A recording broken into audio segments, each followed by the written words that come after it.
चैतन्य महाप्रभु हमें ऐसे अप्रामाणिक लोगों से सावधान कर गए हैं। वे कहते हैं कि जो व्यक्ति भगवद गीता को मायावादी दृष्टि से समझने का प्रयास करता है वह बहुत बड़ी भूल करेगा।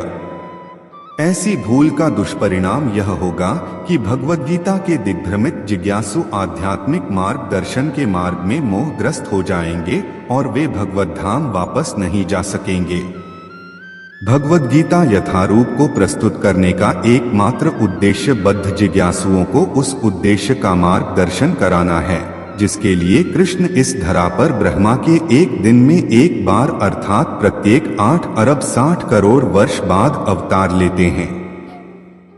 भगवद गीता में इस उद्देश्य का उल्लेख हुआ है और हमें उसे उसी रूप में ग्रहण कर लेना चाहिए, अन्यथा भगवद गीता तथा उसके वक्ता भगवान कृष्ण को समझने का कोई अर्थ नहीं है। भगवान कृष्ण ने सबसे पहले लाखों वर्ष पूर्व सूर्य देव से भगवद गीता का प्रवचन किया था। हमें इस तथ्य को स्वीकार करना होगा और कृष्ण के प्रमाण की गलत व्याख्या किए बिना भगवद गीता के ऐतिहासिक महत्व को समझना होगा। कृष्ण की इच्छा का संदर्भ दिए बिना भगवद गीता की व्याख्या करना महान अपराध है। इस अपराध से बचने के लिए कृष्ण को भगवान रूप में समझना होगा, जिस तरह से कृष्ण के प्रथम शिष्य अर्जुन ने उन्हें समझा था। भगवद गीता का ऐसा ज्ञान वास्तव में लाभप्रद है और जीवन उद्देश्य को पूरा करने में मानव समाज के कल्याण हेतु प्रामाणिक भी होगा। मानव समाज में कृष्ण भावनामृत आंदोलन अनिवार्य है क्योंकि यह जीवन की चरम सिद्धि प्रदान करने वाला है।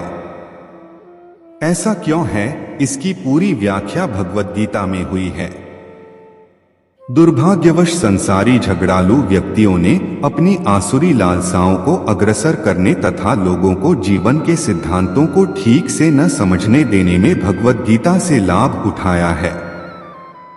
प्रत्येक व्यक्ति को जानना चाहिए कि ईश्वर या कृष्ण कितने महान हैं और जीवों की वास्तविक स्थितियां क्या हैं। प्रत्येक व्यक्ति को यह जान लेना चाहिए कि जीव नित्य दास है और जब तक वह कृष्ण की सेवा नहीं करेगा तब तक वह जन्म मृत्यु के चक्र में पड़ता रहेगा। यहाँ तक कि मायावादी चिंतक को भी इसी चक्र में पड़ना पड़ेगा। यह ज्ञान एक महान विज्ञान है और हर प्राणी को अपने हित के लिए इस ज्ञान को सुनना चाहिए।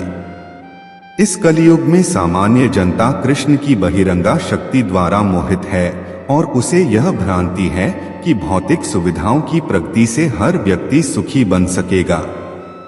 उसे इसका ज्ञान नहीं है कि भौतिक या बहिरंग प्रकृति अत्यंत प्रबल है, क्योंकि हर प्राणी प्रकृति के कठोर नियमों द्वारा बुरी तरह जकड़ा हुआ है।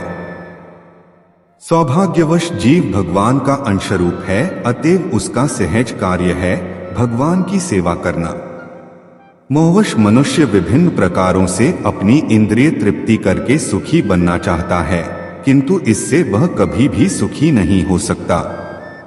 अपनी भौतिक इंद्रियों को तुष्ट करने के बजाय उसे भगवान की इंद्रियों को तुष्ट करने का प्रयास करना चाहिए। यही जीवन की सर्वोच्च सिद्धि है। भगवान यही चाहते हैं और इसी की अपेक्षा रखते हैं।